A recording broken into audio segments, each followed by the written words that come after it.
लोगों का स्वागत है एक बार फिर से केजे क्लासेस के यूट्यूब चैनल पर। और थंबनेल आपने बिल्कुल सही पढ़ा। आज हमारे यूट्यूब चैनल पर आए हैं एडवोकेट सीए कशिश गुप्ता जी पक्ष लीगल से। सर को बुलाया है एक इम्पोर्टेंट डिस्कशन करने के लिए। सर, जैसा कि आप सब लोगों को पता है कि जीएसटी ट्रिब्यूनल आ गई है, ठीक है ना, लेकिन उसे आने के बाद थोड़ी सी कन्फ्यूज़न है।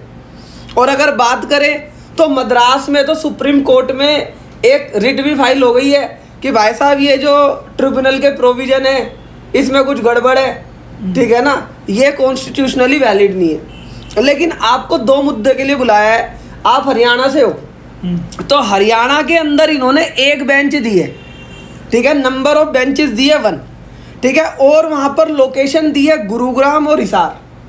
अब मुद्दा ये आता है, कन्फ्यूज़न ये आती है कि अगर बेंच एक है, लोकेशन 2 है, तो क्या गवर्नमेंट ऑफिसर्स भी इस तरह की ड्यूटी करते हैं क्या कि 3 दिन आपकी रिपोर्टिंग गुरुग्राम में होगी और 3 दिन आपकी रिपोर्टिंग हिसार में होगी?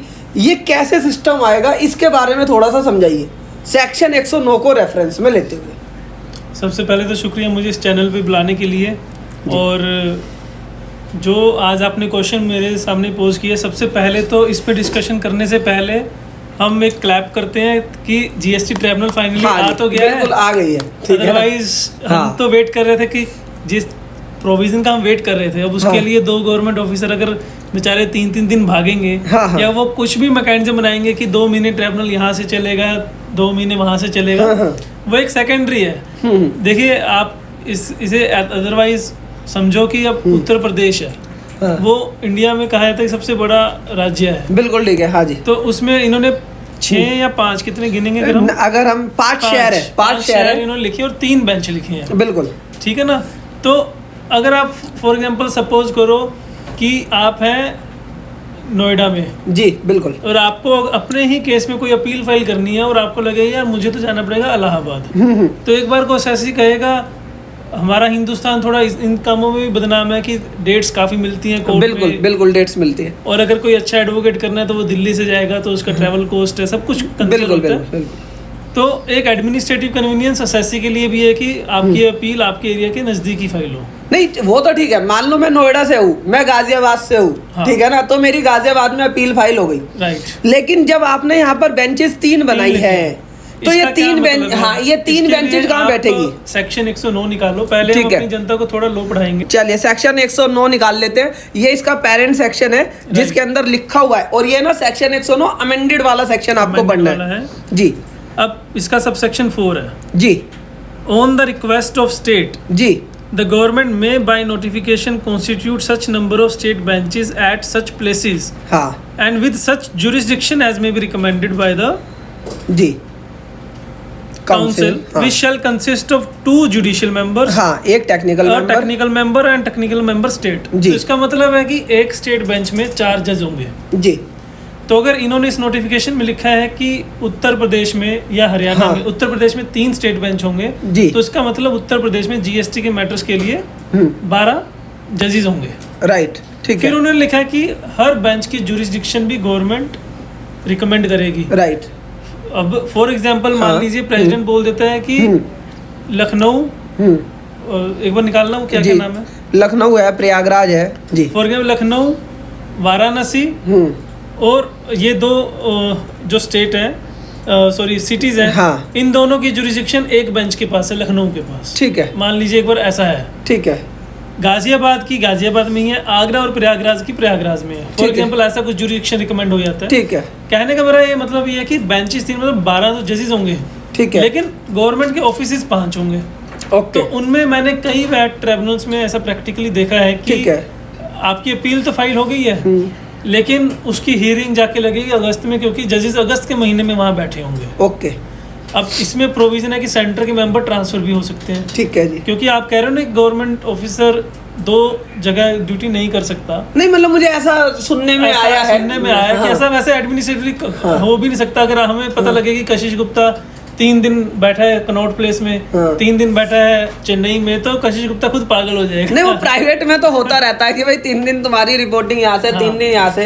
लेकिन अभी जैसे मैं आपको लेटेस्ट एग्जांपल दूं, अब हम सर्विस टैक्स की अपील फाइल करते हैं, ट्रिब्यूनल में जाते हैं, सेस्टेट है, तो सेस्टेड हैदराबाद है, वो वहाँ पे due to the less number of जजेस आप कहें कि वो 12 महीने ट्रिब्यूनल नहीं चल रहा है। ओके। वो कभी कभी ट्रांसफर होकर मेंबर्स वहाँ जाएंगे, एडिशनल चार्ज पे जाएंगे, they convene the court and they hear the appeals. Okay. तो ये बड़ा प्रैक्टिकल है, इसको आप ऐसे लीजिए कि आपके 5 जगह अपीलें फाइल होंगी, लेकिन जजेस जब आके वहाँ बैठेंगे तभी आपकी हियरिंग होगी, सुनवाई होगी। और जो जीएसटी ट्रिब्यूनल के प्रोविजंस है वो ये है कि स्टेट का जो मेंबर है वो तो स्टेट का ही होगा, वो हमेशा स्टेट में ही रहेगा। राइट। लेकिन जो सेंटर के मेंबर्स हैं वो ट्रांसफर होते रहेंगे। फॉर एग्जांपल कभी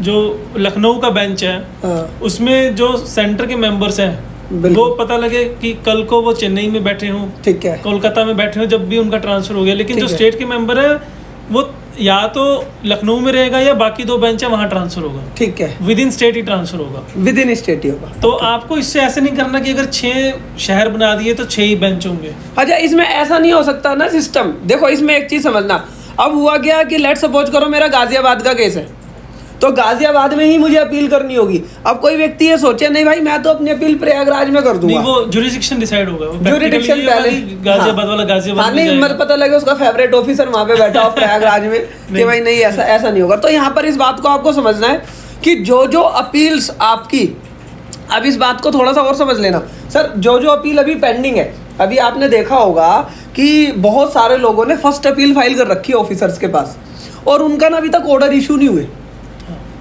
उनमें 1-1 साल भी हो गया है सर, 1.5 साल भी हो गया, 2-2 साल भी हो गए हैं। तो अब ना सर मेरे हिसाब से काम ज्यादा आने वाला है। हाँ, क्योंकि वो सारी ऑर्डर्स पेंडिंग क्यों थे? क्योंकि उन्हें पता था कि आगे कहाँ जाएंगे ये लोग, तो अब उनके ऊपर भी प्रेशर है। पास भी हुए थे तो लोग हाई कोर्ट में गए थे रिट में। बिल्कुल बिल्कुल। तो अब एक हमारे लिए पॉइंट ये है कि अगर हमने फर्स्ट अपील ऑर्डर के अगेंस्ट सीधा हाई कोर्ट गए हैं, तब हाई कोर्ट में ओपोनेंट काउंसिल की तरफ से ये सबमिशन आएगा कि सरकार साहब अब ट्राइब्यूनल बन गया, इनको वापस भेजो ट्राइब्यूनल में। हाँ नहीं, ये आपको समझना है कि अब आपको सिस्टम से जाना है, प्रोसेस से जाना है कि मतलब कि अगर आपको कोई ऑर्डर पास हो गया तो आप पहली अपील पे गए और पहली अपील से अगर आप हार गए तो आप ट्रिब्यूनल में जाओ, पहले आप डायरेक्ट हाई कोर्ट मत जाओ। और सर ये ट्रिब्यूनल की जो प्रैक्टिस है कपिल जैन कर सकता है क्या? मतलब ये एडवोकेट होना चाहिए? नहीं, सीए भी कर सकता है, सीए अपीयर हो सकते हैं ट्रिब्यूनल में। हाँ, सीए भी अपीयर हो सकता है। और जीएसटी लॉ में एक नया पॉइंट है जो एक्सप्लोर ज्यादा अभी तक हुआ नहीं है जी, वर्ड लिखा है सीए इन प्रैक्टिस। ओके, मतलब जो प्रैक्टिसिंग चार्टर्ड अकाउंटेंट अगर कोई जॉब में है, जैसे सीए फर्म्स में कई सीए जॉब कर रहे होते हैं, बिल्कुल, तो थोड़ा उस पे इंटरप्रिटेशन का इश्यूज था कि क्या वो सीए अपीयर हो सकते हैं, सीए इन प्रैक्टिस ही हो सकता है बस अपीयर। अच्छा, तो सीए इन प्रैक्टिस हो सकता है, सीए इन प्रैक्टिस वर्ड लिखा है इसमें। तो यहाँ पर आप लोग ना अपनी नॉलेज बढ़ा सकते हो, क्योंकि जो आपके मैटर यहाँ पर पेंडिंग्स थे, अपील में पेंडिंग्स थे, अब आप उन्हें ट्रिब्यूनल में जा सकते हो। सर अच्छा, अब ये ट्रिब्यूनल आ गई है और जैसे कि ये ट्रिब्यूनल आई है 14 सितंबर से हम मानकर चल रही आ गई, तो अब इसका थोड़ा सा प्रोसेस आपको पता है कि क्या इसमें अपील कैसे फाइल होगी? मान लो मेरे पास एक ऑर्डर पड़ा हुआ है, जो एक ऑर्डर आया था या कोई नोटिफिकेशन आई थी, उसमें लिखा था कि जिस दिन से ट्रिब्यूनल बन गया, मान लो फॉर एग्जाम्पल मैं स्टार्टिंग से स्टार्ट करता हूँ कि आज आपका ऑर्डर इन अपील आ गया, कुछ 2021 में आया था कोई ऑर्डर इन अपील जी, तो उसके अगेंस्ट आपको अपील 3 मंथ्स में फाइल करनी थी ट्रिब्यूनल में, राइट। लेकिन ट्रिब्यूनल तो बने नहीं थे और 3 मंथ्स का पीरियड खत्म भी हो जाएगा, तो उन्होंने एक निकाला था कि जिस दिन से ट्रिब्यूनल बन जाएंगे या जिस दिन प्रेसिडेंट एंटर कर जाएगा, whichever date is later, ठीक है, उस डेट से 3 महीने तक अपीलें जमा होंगी, ठीक है। तो अब ट्रिब्यूनल तो बन गए हैं, डेट है 14 सितंबर 2023, बिल्कुल। अब प्रेसिडेंट कब एंटर करेगा हमें थोड़ा इसका ध्यान रखना पड़ेगा, इसका भी कोई गवर्नमेंट का ऑर्डर या कुछ हम एक्सपेक्ट करते हैं। ये वाली जो अपील होगी पोर्टल से होगी ना? पहले तो होगी, तो पोर्टल से ही, अभी पोर्टल पे तो ऑप्शन आया नहीं, मेरे साथ आया नहीं है पोर्टल पे ऑप्शन, लेकिन हमें उसके भरोसे भी नहीं रहना। रिसेंटली कुछ हाई कोर्ट की जजमेंट्स आए हैं कि अगर इलेक्ट्रॉनिक अपील फाइल नहीं हो रही है तो आपको मैनुअल तो करनी ही थी, उसकी हम सेपरेट डिस्कशन कर लेंगे, ठीक है। लेकिन हम कह रहे हैं कि हमें तो अपील फाइल करनी है विद इन टाइम, राइट। हम पोर्टल नहीं चल रहा तो उसकी वजह से हम बैठेंगे नहीं हैंड फोल्ड करके। तो 14 सितंबर 23 एक डेट हो गई, अब हमें ट्रैक करनी है कि प्रेसिडेंट कब एंटर करता है ऑफिस में, ठीक है। तो जैसे ही प्रेसिडेंट की अपॉइंटमेंट आ गई, उस दिन से 3 महीने के अंदर अंदर आपको सारी अपीलें डालनी है, जबकि भी ऑर्डर पास हो रखे हो, ठीक है। तो अब आप यहाँ पर ये आपको समझना है कि अगर आपका कोई ऑर्डर अगेंस्ट में पड़ा हुआ है, ठीक है, अब आप उसे ट्रिब्यूनल में डाल देना, उसकी तैयारी पहले से ही कर लो कि क्या क्या पेंडिंग ऑर्डर्स है और ट्रिब्यूनल में उसकी क्या क्या तैयारी आपको करनी है, क्या क्या ऑर्डर आपको डालने हैं। मेरे हिसाब से पोर्टल पे ऑप्शन आएगा, बहुत जल्दी आएगा, जिससे कि आप ऑनलाइन कर सकते हो। ऑनलाइन करने के बाद जो प्रोसीजर होगा वो आपको फॉलो करना पड़ेगा। राइट सर, इसमें और कुछ आप कहना चाहेंगे? इसमें बस मैं ये कहना चाहूँगा कि इसको हम बड़ा पॉजिटिवली लें कि एक एक्ट आ गया और हर जीएसटी में चाहे ट्राइब्यूनल का प्रोविजन लो, चाहे कोई टैक्सेबिलिटीज़ का लो, उसकी कॉन्स्टिट्यूशनैलिटी या उसके कई चीज़ों को चैलेंज करने की वजह हमेशा से रही है और वो रहेंगी भी। लेकिन we should welcome something which was being waited since last 6 years। कुछ इंपॉर्टेंट अच्छे चेंजेस जो हैं वो ये हैं कि पहले ट्राइब्यूनल का सिस्टम बड़ा कॉम्प्लेक्स था। हाँ। इन्होंने कहा था कि एक नेशनल ट्राइब्यूनल बनेगा और उसके रीजनल बेंचेस बनेंगे, और स्टेट ट्राइब्यूनल बनेगा और उसके स्टेट बेंचेस बनेंगे।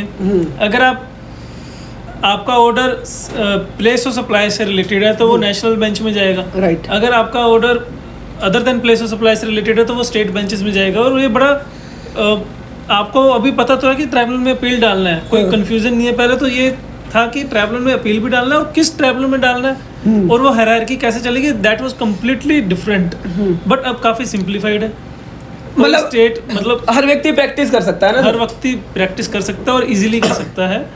तो एक तो ये इंपॉर्टेंट चेंज है कि आपके ट्राइब्यूनल बस नेशनल ट्राइब्यूनल है जहाँ पे प्लेस ऑफ सप्लाई की अपील हियर होगी, और बाकी सारे ट्राइब्यूनल स्टेट ट्राइब्यूनल है। अच्छा, हमारे यहाँ पर कुछ अकाउंटेंट्स भी देख रहे होंगे इस वीडियो को, क्या अकाउंटेंट जा सकता है क्या ट्रिब्यूनल में?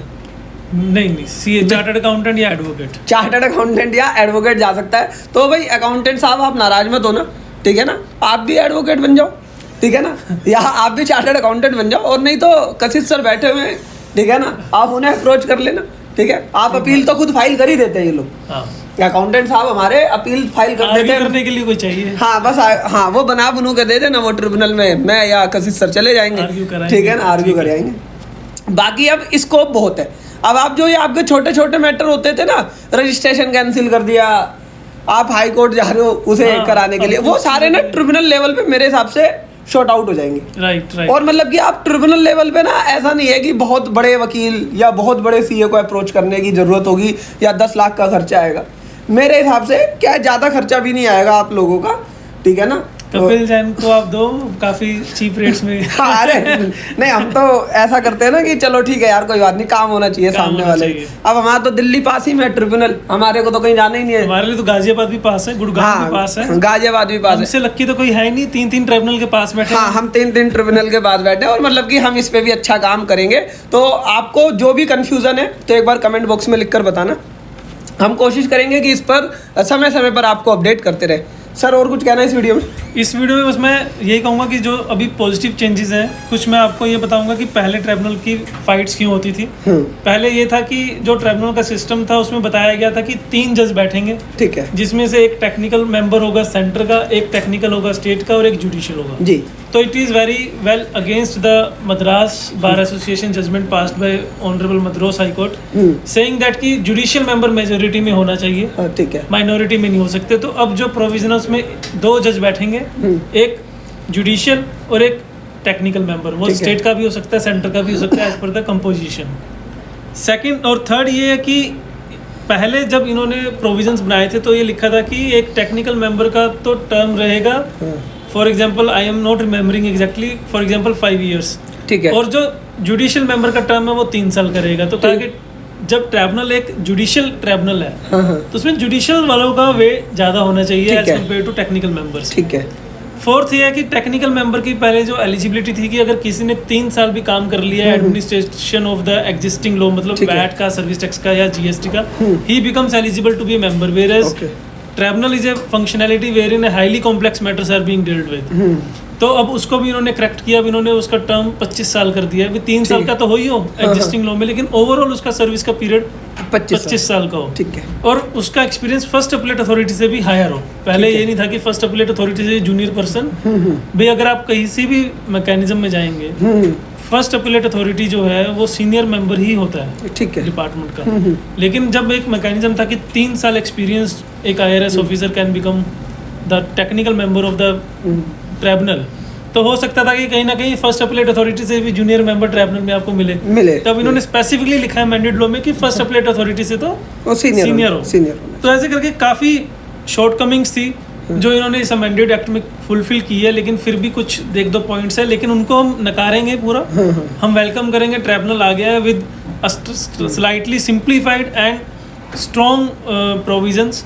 तो वी एक्सपेक्ट कि अब ये बहुत जल्दी फंक्शनल हो, इनमें अपीलें, इसमें प्रेसिडेंट की अपॉइंटमेंट हो और इसमें अपील्स जल्द से जल्द फाइल होना स्टार्ट हो, ताकि हम एक जीएसटी की ट्राइब्यूनल के जजमेंट्स भी इंजॉय करें आने वाले समय में। बिल्कुल बिल्कुल। तो क्या आप रेडी हैं अपील फाइल करने के लिए? अगर आपको ये फुल कोर्स चाहिए तो सर मैंने अपने ऐप पर, ठीक है, पूरा कोर्स डाल रखा है, तो कोई भी व्यक्ति वहाँ पर जाकर उसे परचेज कर सकता है और वहाँ पर फ्री कोर्स भी है, ठीक है ना। तो आप चाहे तो फ्री कोर्स भी ले सकते हैं, अच्छा लगे तो पेड कोर्स ले सकते हैं। इस वीडियो को देखने के लिए आपका दिल से धन्यवाद करता हूँ। Thank you for watching.